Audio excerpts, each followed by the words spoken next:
You have likely been lied to. You've been told that to truly master your anger, you must suppress it, medicate it, or simply wish it away. I stand before you now to offer a counterintuitive truth, a claim testable in the laboratory of your own life. You do not manage anger. You starve the conditions that feed it. This ancient path, honed by kings, slaves, and merchants alike, offers not a promise to suppress the flame, but the blueprint to build an emotional fortress so strong that the fire cannot even reach the walls. By the time this dialogue is finished, you will possess the mental architecture to transform insults into irrelevance and chaos into a crucible for your own growth. This journey begins not with a loud declaration, but with a quiet, crucial separation, a philosophical partitioning of the world into two definitive columns. And it is in that precise moment of separation that true inner freedom begins. I must offer a caution right at the threshold. The philosophy we explore is a demanding educational path, an intellectual discipline for self-mastery, not a quick-fix medical cure, a substitute for professional counsel or legal advice. If your anger is chronic, destructive, or overwhelming, please seek out qualified sources. What we discuss here is the domain of personal reflection and ethical training, a forge for the soul, and you must apply its lessons thoughtfully and only after careful, individualized consideration. Our first task is to correct a profound modern misunderstanding. To many, Stoic means emotionally numb, cold, or uncaring. This is a vulgar simplification. The ancient Stoics were not seeking to abolish feeling. They were seeking to abolish unreasoned, destructive feeling, especially the passions they termed the pathe: anger, fear, excessive desire, and debilitating distress. These were seen as not just unpleasant, but as profound errors in judgment, movements of the soul against the wisdom of nature.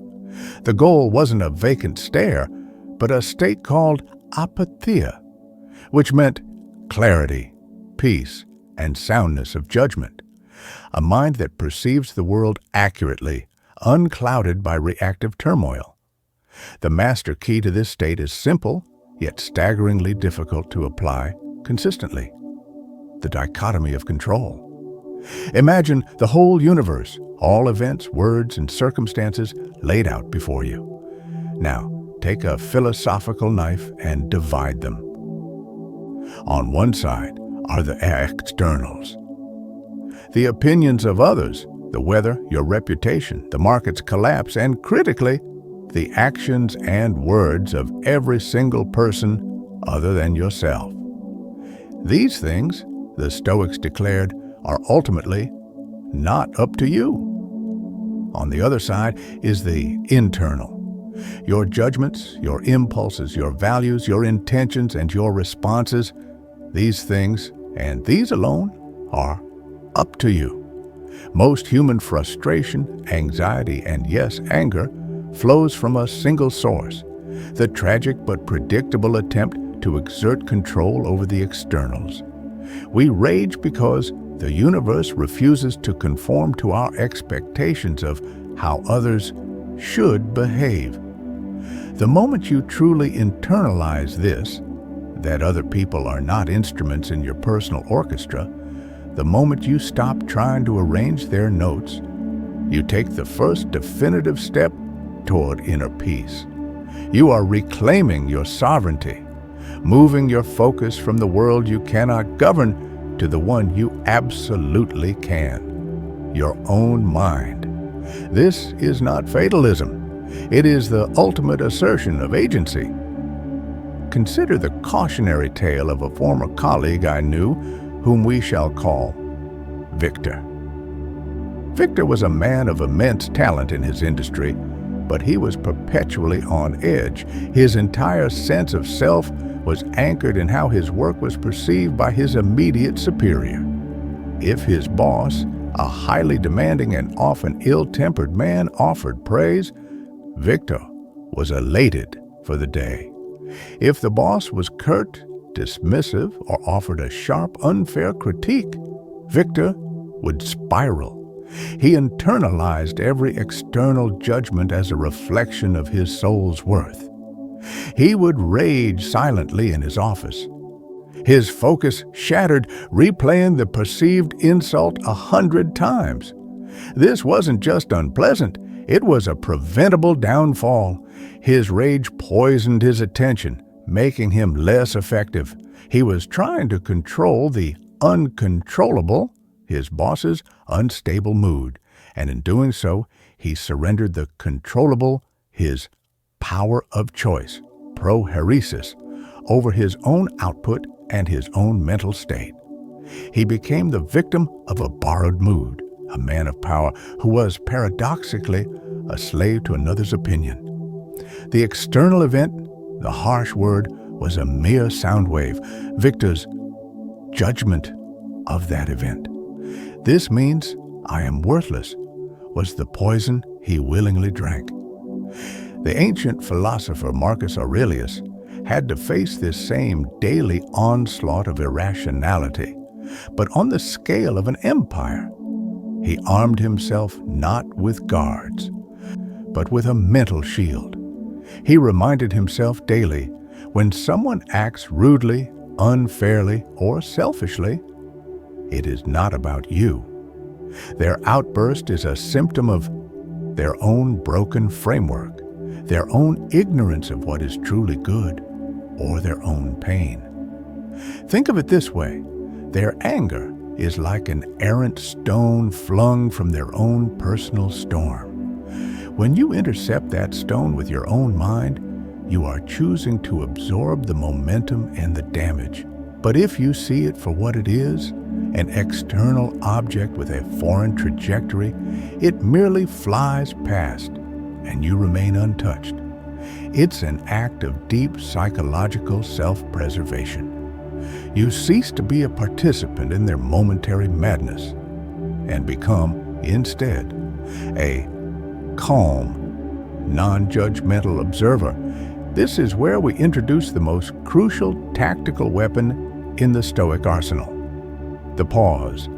The chasm between the external stimulus and your internal response is the only place where true freedom resides. When provoked, when that comment hits, when that driver cuts you off, when that betrayal lands, your primitive mind wants to close that gap instantly, to react with reflexive fury. But the trained mind, the disciplined will, inserts a breath, a moment of silence. Seneca called anger a temporary madness. And who among us has not looked back on a moment of rage with immediate regret? The fury feels powerful, a rush of energy, but what does it actually solve? Ask the critical, self-examining question: will this emotion improve the situation, or will it merely worsen my internal state? The mere act of asking this question breaks the chain of automatic reaction. It allows your rational faculty, your true self, to step forward and choose your response, rather than letting the reaction choose you. This is the difference between being a slave to your instincts and being a sovereign of your mind. The transition from Victor's downfall to genuine mastery is often marked by a delayed awakening, a moment when the cost of uncontrolled reaction finally exceeds the fleeting satisfaction of being right. I recall the story of a young entrepreneur, Lydia, who had poured 5 years of her life into a small, innovative company. A former business partner publicly smeared her reputation on social media using distorted facts. Lydia's initial impulse was pure fire. She drafted a multi-page, furious rebuttal ready to torch the relationship and the shared industry credibility they once had. She wanted vengeance. She wanted to be demonstrably right. But something stopped her, an exhaustion, a clear sight of the path she was about to choose. That path wasn't resolution, it was a self-inflicted wound. She paused for an entire 72 hours. In that time, she realized her desire for immediate vindication stemmed from a bruised ego, a deep fear of being fundamentally disrespected. That ego, she recognized, was not her friend. It was the weakest link in her armor. Her true value was in the integrity of her business and the quality of her product, not in the fluctuating opinions of a disgruntled former colleague. Lydia's hard-won lesson was this: you must choose peace over pride. When you operate from your values, your integrity, your work ethic, your commitment to being fair, the insults of others lose their power, their gravity. They become weightless. Marcus Aurelius warned us not to let our minds become a slave to others' opinions. In those 72 hours, Lydia did not suppress the feeling, she simply refused to act on it. She reread the draft, saw the emotional vulnerability it revealed, and deleted it all. She posted a single professional statement focusing only on her future work, effectively starving the former partner of the conflict he craved. The incident still stung, but she closed the loop on the situation with a credible transformation. She decided to use the incident as a litmus test for every future reaction, asking, does this action serve my highest value, peaceful progress, or my lowest impulse, prideful retaliation? This is the essence of emotional detachment. Not coldness, but the acceptance that you cannot control the narrative others choose to write about you. You can only control the actions that prove it false. To sustain this mindset, the Stoics tell us we must train the mind. Like an athlete trains the body, self-control is not a magical gift. It is a habitus developed through conscious daily effort. The philosophy itself becomes a kind of architecture, chacha for the soul.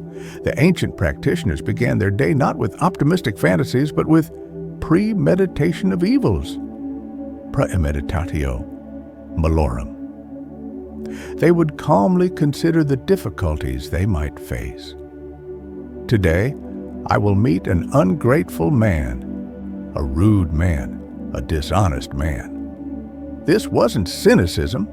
It was the mental scaffolding us of resilience.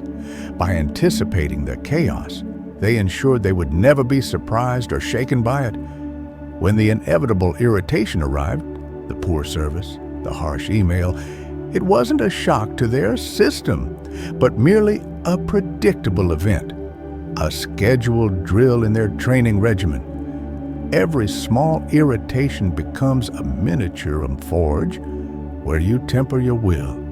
Each time you resist the urge to snap back, you are quite literally rewiring your brain toward calm. We also must acknowledge the pervasive influence of time and impermanence. The Stoics viewed life as a flowing river, constantly in motion. Whatever enrages you now, that email, that argument, that delay, is simply flux. It will not stay. If you can step back and adopt the perspective of an eternal observer, you realize that your current discomfort is temporary. Ask yourself the second most important question. If this will not matter in a week, a month, or a year, is it worth sacrificing my serenity today? In nearly every case, the answer is a resounding no. This perspective gives you the necessary emotional space to let go. Before as you explode, turning your inner fortress into a ship in the storm.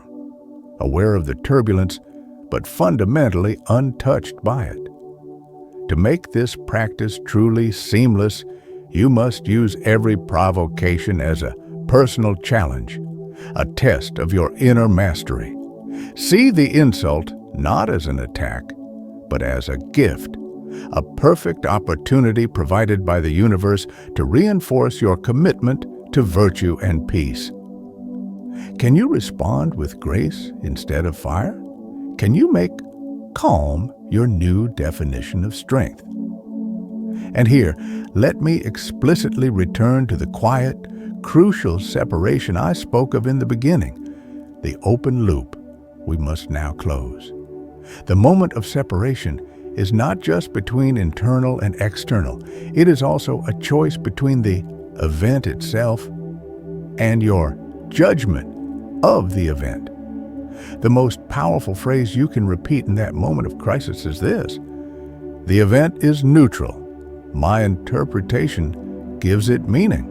Repeat that to yourself. The event is neutral. My interpretation gives it meaning. It reminds you that the power to be angry does not lie with the external world. It rests solely with your conscious interpretive will. So, what is the next step? The key takeaway is simple and portable. Anger is optional. Peace is a practice. You're not commanded to feel nothing, but you are urged to feel rightly. Begin each day by setting the intention to encounter irrationality without adopting it. When conflict arises, apply the pause.